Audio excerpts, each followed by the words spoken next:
गत दिनों अमरावती में पंडित प्रदीप मिश्रा के हुए कथा से प्रेरणा लेकर एक महिला ने हमारे सिटी न्यूज चैनल को पत्र लिखा, जिसमें अपने बेटी को किस प्रकार नशे के गर्त से बाहर निकाला, इसकी कहानी बताई। उसकी भावनात्मक कहानी का पूरे अमरावती शहर पर असर पड़ा और लोगों ने इसका आक्रोश हमारे सिटी न्यूज के सामने पेश किया। ऐसे में कई जगह से सिटी न्यूज को बुलावे आए। उनमें से कुछ धार्मिक संगठन, कुछ राजनीतिक संगठन और कुछ सामाजिक संगठन। आइए देखते हैं, काली माता मंदिर में हमारे प्रतिनिधि को बुलाया गया था। काली माता मंदिर में जो उपस्थित लोग थे, उनके क्या विचार थे।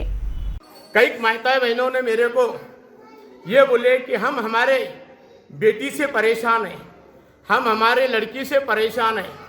तो हमने पूछे, माता जी क्यों परेशान हैं? तो उन्होंने ऐसा बोले कि हम हमारी इज्जत के लिए डरते हैं, हम हमारी इज्जत के लिए डरते हैं, पर हमारे को महाकाली माता पे और आप लोगों पे पूरा विश्वास है कि हमारे परिवार का नाम और हमारे घर का नाम ना ले। गुप्त रूप में तुम पूरे अमरावती शहर के जितने चैनल है, जितने बड़े बड़े पेपर, छोटे छोटे न्यूज़ अखबार निकलते हैं, उसमें आप लोग ये सब मैटर आना चाहिए कि अपने अमरावती शहर में बड़े बड़े मोहल्लों में जो पब का कार्यक्रम चल रहा है, पब के कार्यक्रम में जो रात को नंगा नाच हो रहा है और जो हमारी बेटियां उनके वशीकरण में आके फंस रही है। अपने पूरे अमरावती शहर में जितने पब है, बड़े बड़े महल है और बड़े बड़े कॉलोनी के अंदर भी है। ये तो मैंने खुद ने आंखों से देखा हूँ। मेरे माताएं बहनें ने और हमारे यहाँ पे जितने भाई बंधु है, इन्होंने भी हमने आंखों से देखे हुए है कि कहाँ कहाँ पे कौन गली में ड्रग्स इंजेक्शन वाली जो ड्रग्स, वो सूंघने वाली ड्रग्स और एमडी और गांजा, ये सब बिकने जा रहा है हर गली में अमरावती शहर के। अगर आप लोगों को अगर विश्वास नहीं है तो मैं खुद होके, कोई भी डिपार्टमेंट वाला मेरे साथ में चलेगा तो मैं खुद होके जाऊंगा और मैं खुद मेरे सामने पकड़ा के रहूंगा। तो मेरी एक ऐसा विचार है मेरे मीडिया वासियों से कि ये पूरा की पूरा अपने अमरावती शहर के चैनल पे तो आना चाहिए। और माता के आशीर्वाद से अमरावती शहर में आज तक न्यूज़ चैनल वाले, एबीपी माझा, ये सब 4 से 8 दिन में हमारे मुलाकात करने आने वाले हैं।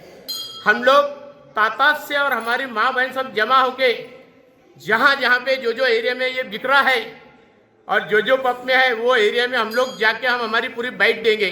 क्योंकि हम लोगों की, हमारी माताएं बहनें जो है यहाँ पे बैठी भी है और बाहर भी है, वो अपने इज्जत को डर रही है करके वो किसी को नहीं बोल सकती कि हमारी बेटी क्लासेस के नाम से जा रही है।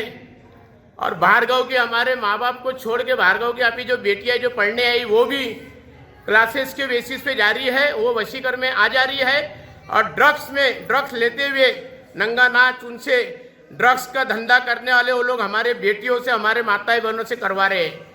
अगर इसके ऊपर कड़क से कड़क अगर ऑब्जेक्शन नहीं उठाता है कोई, तो हम लोग अब ये मुद्दा लेके पूरे अमरावती शहर, पूरे इंडिया, भारत में और महाराष्ट्र में और ग्रामीण विभाग में हम लोग सब, हमारी माताएं बहनें, हम लोग उतर जाएंगे। चाहे हम कट जाएंगे, मर जाएंगे, पर हमें हमारे पब में ये चीज़ होने को नहीं होना, नंगा नाच।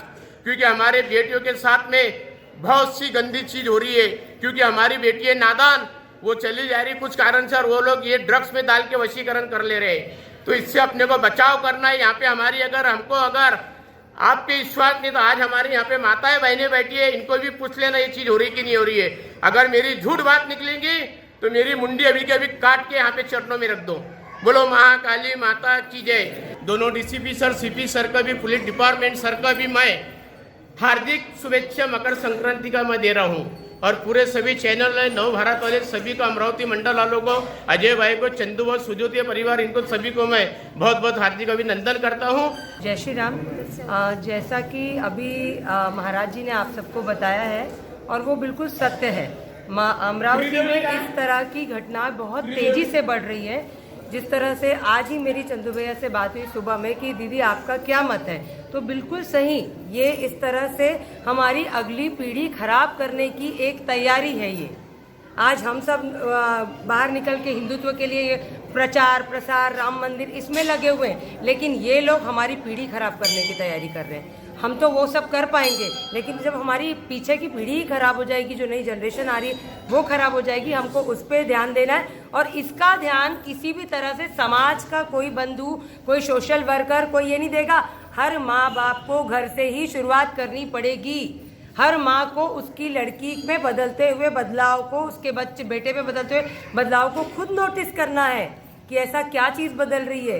उनके सोने खाने पीने के समय, उनकी हर चीज़ के नित्य क्रिया के चीज़ें, उनके पैसों के खर्च, उनके आने जाने का समय, रात में लेट आ रहे तो अंकुश रखिए, पूछिए कि क्यों लेट आ रहे, कहाँ गए थे, किसके साथ गए थे, दोस्त कौन है। ये सब अपने को वापस से करना पड़ेगा। जो एक पुराना समय हुआ करता था जब हमको 7 बजे के बाद घर से बाहर निकलने की इजाज़त नहीं होती थी, उस चीज़ को वापस लाइए। अपने हिंदुत्व को इसी तरह से बचाया जा सकता है। ये भी एक तरह का उग्रवादी होने वाला है अपने साथ में, जहां अपनी हिंदू बच्चियों को इस तरह से किया जा रहा है, अपने हिंदू लड़कों को पूरी नस्ल खत्म करने की तैयारी है। तो प्लीज़ इस सब में आप सबकी मैं एक वो चाहती हूँ कि सारे लोग ध्यान दे सकते हैं इसमें, किसी एक की जिम्मेदारी नहीं है ये समाज में। तो आप सब मिलके ध्यान दीजिए और अपनी घर से शुरुआत कीजिए, समाज उसके बाद ही अच्छा बनेगा।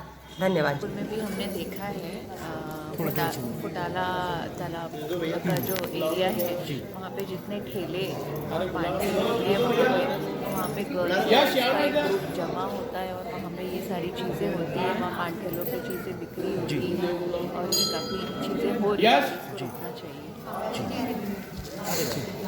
जय माता दी। अभी आने वाले जो समय में अपने इधर में जो गतिविधि चल रही है, सभी की मानसिकता पब वगैरह की हो गई है, सभी नौजवान पीढ़ियों के ऊपर में इसका बुरा असर हो रहा है। तभी हम सभी शक्ति माता की ओर से, शक्तिपीठ की ओर से सबको, नौजवानों को आग्रह करते हैं कि सभी ये जो कल्चर है ये अपनी संस्कृति नहीं है, अपनी संस्कृति से लगाव रखिए। ये सब चीज़ों से आने वाली पीढ़ियों का नाश हो रहा है, तो इस सभी को आप ध्यान में रखिए। जय माता दी।